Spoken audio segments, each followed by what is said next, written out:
todos! Estamos iniciando Sala de Entrevistas desta tarde e hoje com a presença do Cristiano Klinger. Ele é diretor-presidente da Portos RS e a gente vai conversar sobre o panorama dos investimentos nos portos do Rio Grande do Sul, abordando desafios logísticos, eficiência operacional e sustentabilidade. Seja muito bem-vindo, presidente. Muito obrigado, muito obrigado. Boa tarde a todos que nos assistem, nos acompanham para essa importante discussão e conversa que é o nosso complexo portuário, enfim, todo o impacto que a atividade traz em toda a nossa comunidade. Eu gostaria de começar o programa de hoje perguntando, então, como está o cenário atual dos portos RS?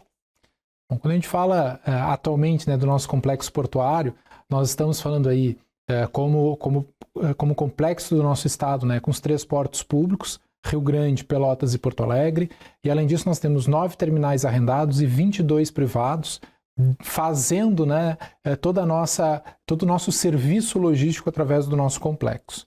Quando a gente fala um pouquinho do tamanho do nosso porto, da nossa rotina, nós estamos falando aí que aproximadamente 30% do PIB do nosso estado passa pela nossa infraestrutura. Ou seja na importação, na exportação, na própria relação de navegação interior. Então, é uma atividade fundamental e de suporte para que aconteça toda a relação comercial existente. Como nós falamos aí no nosso estado muito agrícola, então, fundamentalmente, a nossa movimentação ela é muito forte, voltada à agricultura como um todo, tanto dos insumos quanto do próprio escoamento da produção do nosso estado. E, obviamente, quando a gente olha isso e olha esse ano a nossa produção que tem boas projeções, isso nos leva também a ter esse olhar e essa observação de uma boa movimentação portuária. A gente está em maio, e a gente já teve bons resultados, a gente tem acompanhado isso. Em relação ao ano passado também, eu gostaria que tu falasse um pouquinho para a gente mais sobre isso. Bom, esse ano, o fechamento do primeiro trimestre, a gente teve 9,5 milhões mais ou menos de toneladas movimentadas no nosso complexo. Isso dá mais ou menos a mesma movimentação se a gente comparar com o ano passado. Mas esse ano a gente tem um destaque muito grande para a movimentação, por exemplo, no Porto de Porto Alegre, que teve um crescimento muito forte nesse primeiro trimestre. Então a gente começa a observar assim, essa movimentação como um todo. Se a gente vai falar do ano fechado 2023, nós temos aí aproximadamente 45 milhões de toneladas movimentadas ao longo do ano, o que representou um crescimento de 14,5% comparado com o ano de 2022. Então, esse ano de 24, a gente está com uma movimentação muito parecida, mas agora começa a safra, principalmente a safra da soja, que é o grande volume da nossa movimentação, ela começa agora. Então isso nos remete, se concretizando uma boa safra, também refletindo na movimentação. Obviamente que nesse momento que nós estamos passando, nos surgem alguns alertas, principalmente pela questão climática, essa chuva dessa semana toda, isso pode trazer algum reflexo, algum impacto, porque é o momento da colheita, então isso pode ter algum tipo de impacto. Então a gente acaba monitorando e observando tudo isso nesse reflexo que pode trazer, não só para a movimentação portuária, mas para a economia gaúcha como um todo. Então, mas as perspectivas são muito boas, quando a gente começa a olhar diversos produtos que a gente consegue estar trazendo e olhando assim, fazendo esse crescimento com uma atenção, retomando um pouco do que vinha acontecendo nos anos anteriores. Então temos uma boa perspectiva. Presidente, a gente tem 3 portos aqui no estado, Rio Grande, Porto Alegre e Pelotas. Eu gostaria que o senhor falasse um pouquinho do que cada um representa, e cada um tem uma funcionalidade diferente, São importações e exportações diferentes. Isso, então, como portos públicos, são esses 3. O Porto Rio Grande, ele representa praticamente 90% da movimentação do complexo portuário como um todo, está aqui em Rio Grande, como o principal porto e o porto marítimo, então que tem um calado maior, uma infraestrutura maior e tem esse dinamismo muito grande, né, de relação comercial como um todo, com muita importação, exportação e também destino, né, de navegação interior. Quando a gente fala então dos portos interiores, Pelotas e Porto Alegre, cada um tem a sua vocação. O Porto de Pelotas, ele trabalha muito forte, né, com tora de madeira, então a principal carga movimentada é tora de madeira do Porto de Pelotas, que faz o abastecimento, né, da matéria, a tora de madeira como matéria-prima para a fábrica da CMPC em Guaíba. Então, a logística, né, da tora de madeira com celulose está montada utilizando, né, as hidrovias, principalmente. Então, sobe a tora de madeira, né, do Porto de Pelotas até a fábrica nas barcaças e depois a celulose produzida desce até o Porto de Rio Grande para poder ser exportada, enfim, né, para o seu destino final. Então, o Porto de Pelotas tem muito essa vocação da tora de madeira. O Porto de Porto Alegre, ele trabalha muito com fertilizante, né, e algumas outras cargas de produtos também carga de projetos, né, que também vai sendo utilizado na movimentação do Porto de Porto Alegre, que também gira numa movimentação próxima, algo em torno de 1 milhão de toneladas ano, né, de movimentação. Mas então cada um com as suas características diferentes, mas muito complementares, né? E quando a gente olha então o desenvolvimento da logística como um todo, e aí essa é uma pauta muito forte, não só nossa aqui dentro do estado, mas o país inteiro olha, né, para a política de navegação interior, do desenvolvimento das hidrovias, e nós temos aqui no nosso estado essa beleza natural, né, com essa relação não só entre os portos públicos, mas os demais terminais privados e arrendados que nós temos ao longo de toda a hidrovia, o que nos potencializa, né, a pensar as alternativas logísticas conforme tudo isso que a gente tem. Então, quando a gente, e aí fazendo referência, né, ao anúncio feito essa semana com o governo do estado e com a própria CMPC,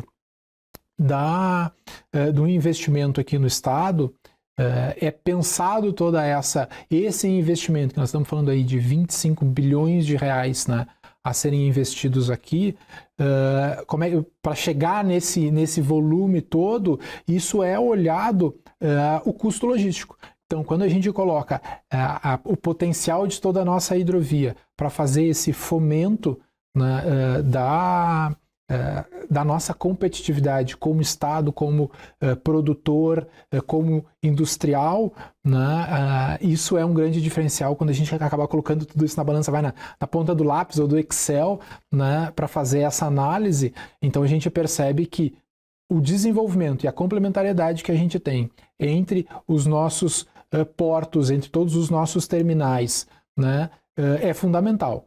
Obviamente que a gente precisa ainda falar de alguns desenvolvimentos necessários para poder potencializar. Quando a gente fala da discussão toda da ferrovia, que é uma grande e uma importante pauta que a gente precisa estar olhando, precisa fazer uma discussão muito forte nesse sentido, assim como também, né, a própria questão da rodovia, quando a gente fala de pedágio, quando a gente fala da conclusão das duplicações, né, que isso hoje também impacta na competitividade na nossa estrutura.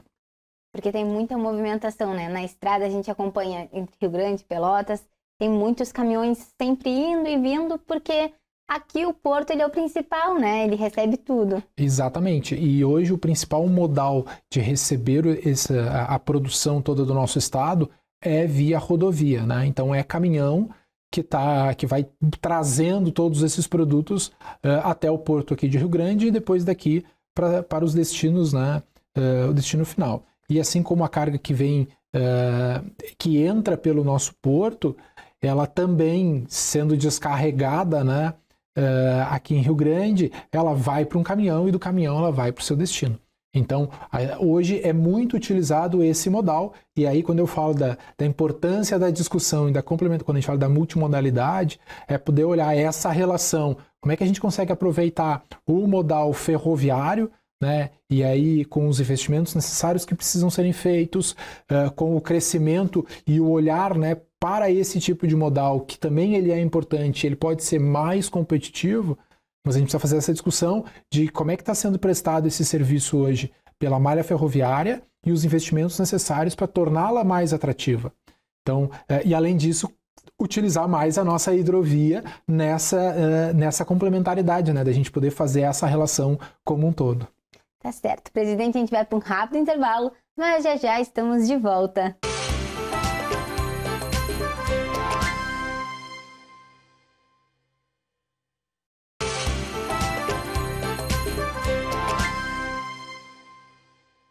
Estamos de volta com Sala de Entrevistas desta tarde. E quem está aqui com a gente hoje é o Cristiano Klinger. Ele é diretor-presidente da Portos RS. No primeiro bloco a gente já conversou bastante, né, sobre os portos aqui do nosso estado. Pelotas, Rio Grande e Porto Alegre. E eu gostaria de perguntar agora, nesse segundo bloco, o diferencial que os nossos portos aqui do estado têm dos outros. Bom, quando a gente olha e comparando um pouquinho, né, a nossa infraestrutura ou aquilo que nós temos com os demais, eu destaco sempre assim, né, a capacidade do que a gente tem hoje do recebimento, ou seja, a estrutura tanto dos molhas, né, que é a estrutura que faz toda a proteção de entrada ao nosso canal, a área interna todo, o tamanho do nosso canal que a gente tem e ainda com áreas disponíveis. E além disso, a relação com o nosso distrito industrial.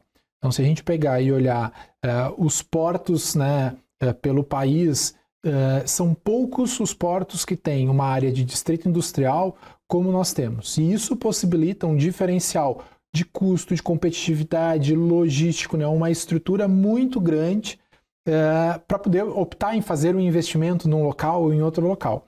Então, as áreas do nosso distrito industrial, isso tanto aqui em Rio Grande, né, com o distrito industrial aqui em Rio Grande, com uma área muito grande ainda disponível em expansão, né? Então isso é um diferencial importante, mas também os outros distritos industriais do nosso estado que têm essa proximidade com a água. Por exemplo, se a gente fala lá do distrito industrial da Química, em Triunfo, a gente tem ali também todo o polo petroquímico próximo, bem como também um terminal de containers lá em Santa Clara. Então, o norte do estado, né, o centro do estado, tem essa proximidade com o terminal de containers que fica e pode utilizar toda a nossa hidrovia para conexão com o Rio Grande e depois com o restante do mundo, né? Então, a infraestrutura e principalmente também hoje, né, com o olhar conjunto, né, de toda a nossa comunidade em busca de cumprir aquilo que a gente coloca como nosso objetivo, né, que é ser um hub, é conectar as pessoas, os terminais, os operadores, para se tornar um hub da região, né, no Cone Sul como um todo. Então, de diferencial é a infraestrutura que nós temos, a capacidade de expansão, as áreas disponíveis para expansão, o que consequentemente vai atraindo carga de outros lugares para fazer a sua movimentação aqui pelo porto, né, pelo nosso complexo portuário, por essa agilidade, por essa capacidade da gente poder fazer as entregas de forma competitiva, né, de forma sustentável, com toda a preocupação também com o meio ambiente, que é tão importante e hoje está tão na pauta. Então, a gente misturar todas essas coisas e fazer uma boa entrega, isso é um grande diferencial nosso. E vocês encontram alguns desafios ainda? O que é necessário melhorar? Sem dúvida, né? Nós sempre temos alguns pontos que a gente precisa, de coisas que são gestão nossa que a gente precisa atuar, mas também de pontos que fazem a relação com o complexo como um todo, mas e aí estão em diversos agentes, né, para poder resolver. E aí eu destaco, né, quando os principais desafios hoje, por exemplo, é o lote 4 da 392, né, que é acesso ao porto aqui de Rio Grande, que hoje quem utiliza, né, a rodovia percebe que passa todo dia, vai ficar trancado, e aí quando a gente começa num movimento de safra agora, aumenta muito a movimentação de caminhões, o que por vezes para tudo, né, tranca todo o fluxo de quem utiliza a via para trabalhar, como quem também utiliza a via para fazer o deslocamento, né, entre o centro da cidade e o cassino. Então, um grande desafio que nós temos é a resolução do lote 4.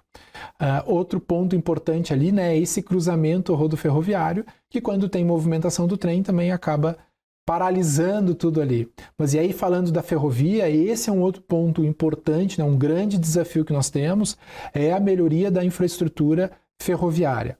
Né? Então, isso pode favorecer em muito todo o nosso estado, a logística do nosso estado com o desenvolvimento da ferrovia, mas hoje a gente está num ponto de discussão com a concessionária que está se aproximando do final do seu contrato, né?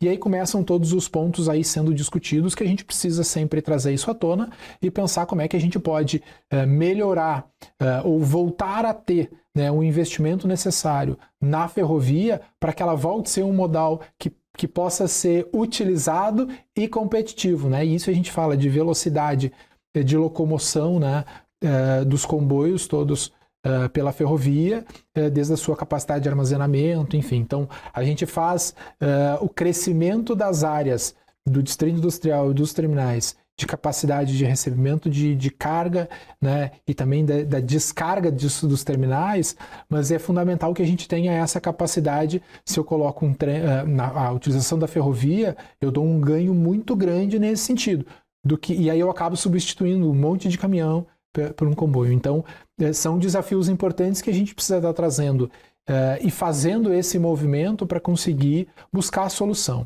Quando a gente fala da questão da ferrovia mesmo, há pouco, né, aqui o Estado foi quem recebeu, né, os estados todos do Sul, né, no Consud, para fazer essa discussão dos pontos importantes para os estados do Sul.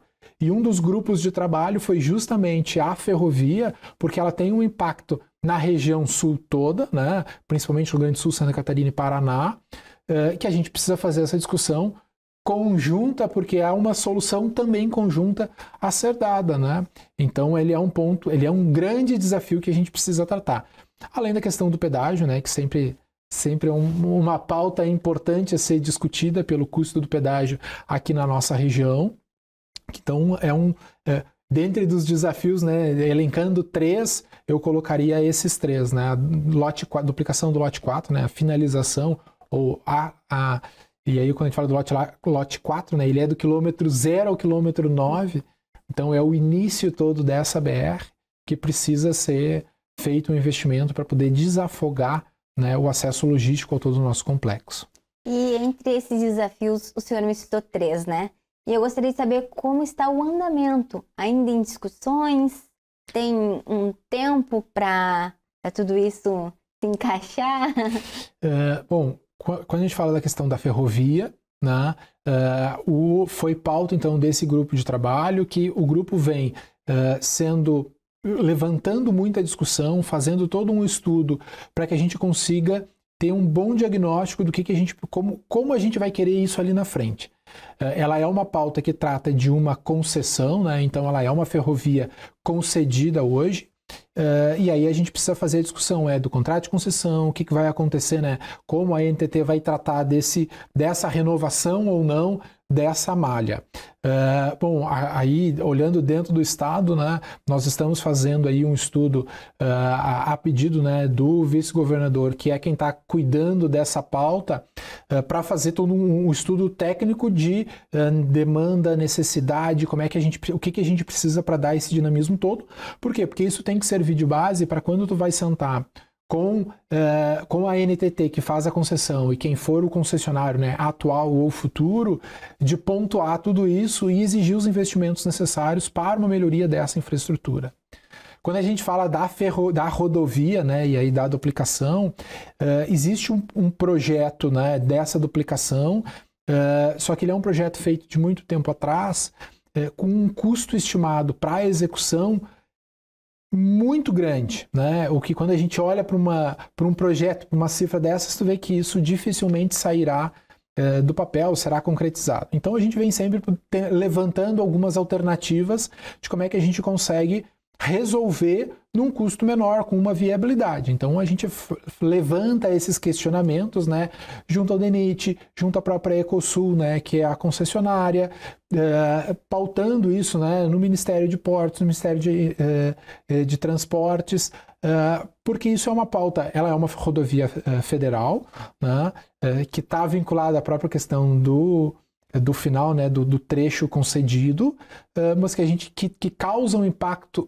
importante no nosso complexo como um todo, né? Então a gente vem levantando muito sempre essa bandeira, pontuando esse como um grande desafio que precisa ser buscado alternativas para isso. Então, quando a gente vai olhar algum outro empreendimento ou fazer alguma discussão, tipo, bom, lembrando que tem um lote 4, que a gente precisa pensar como é que nós vamos transformar para dar essa segurança, para dar essa garantia, né, para que a gente consiga ter uma boa movimentação. Porque hoje ela é uma rodovia que traz muito risco para todo mundo que está trafegando, porque tu tem movimento de caminhões atravessando o tempo todo, né, um fluxo muito intenso, o que acaba levantando o grau de risco, né, da trafegabilidade dessa rodovia. Presidente, eu queria falar um pouquinho agora, né, te perguntar, na verdade, sobre a dragagem, né? Como a funcionalidade dela ajuda nessas operações? Bom, a dragagem ela é o principal investimento, né, de qualquer porto, ou deveria ser, né?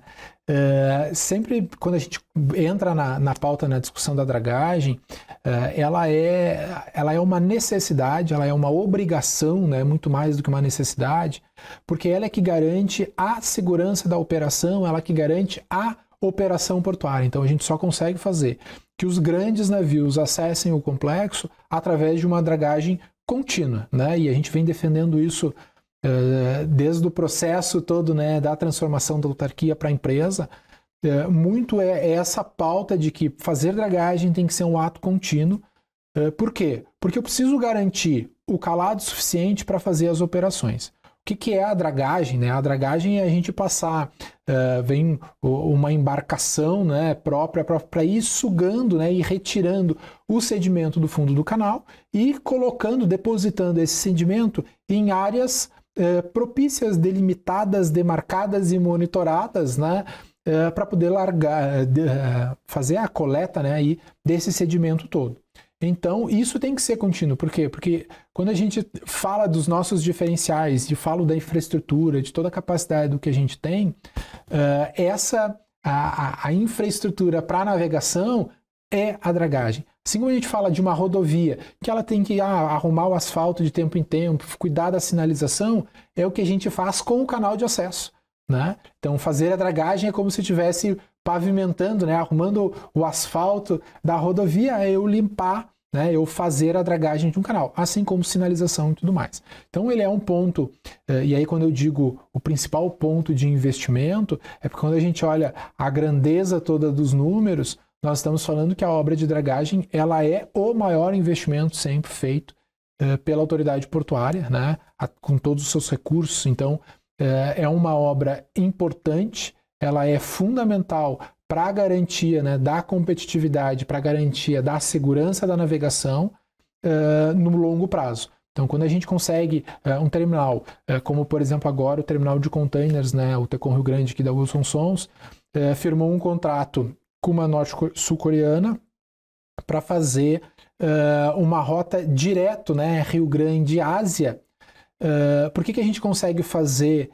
Eles conseguiram fazer um contrato desses que nos reposiciona, né, no mercado global como um todo, por causa da garantia da infraestrutura, por toda a discussão técnica que a gente vem fazendo, para que o navio consiga fazer o giro, que a gente receba essas grandes embarcações, e aí possa fazer essa movimentação por Rio Grande, depois de Rio Grande, vá para os outros portos, né, que tenham carga. Então, fazer esses investimentos, investimento de dragagem, sinalização, os monitoramentos ambientais, é fundamental para que a gente consiga continuar sendo competitivo, que a gente garanta, né, ou tenha uma maior segurança para a navegação como um todo e, consequentemente, atraia novos olhares, novos investimentos, novas cargas para o complexo.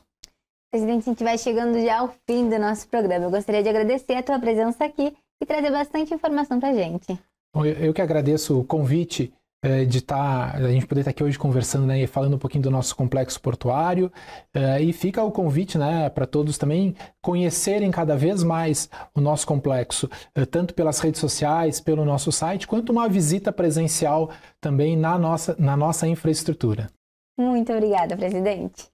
E para você que me assiste aqui na TV, se você ainda não nos segue no Instagram, é @TV O Farol do Sul. Você pode enviar mensagens e acompanhar os nossos bastidores. Se quiser me acompanhar também, é só seguir no Instagram @bruna.cantalupe. Importante lembrar sobre o nosso canal no YouTube. Se inscreva lá para acompanhar a nossa programação. Obrigada pela companhia nessa tarde Tchau e até o próximo Sala de Entrevistas.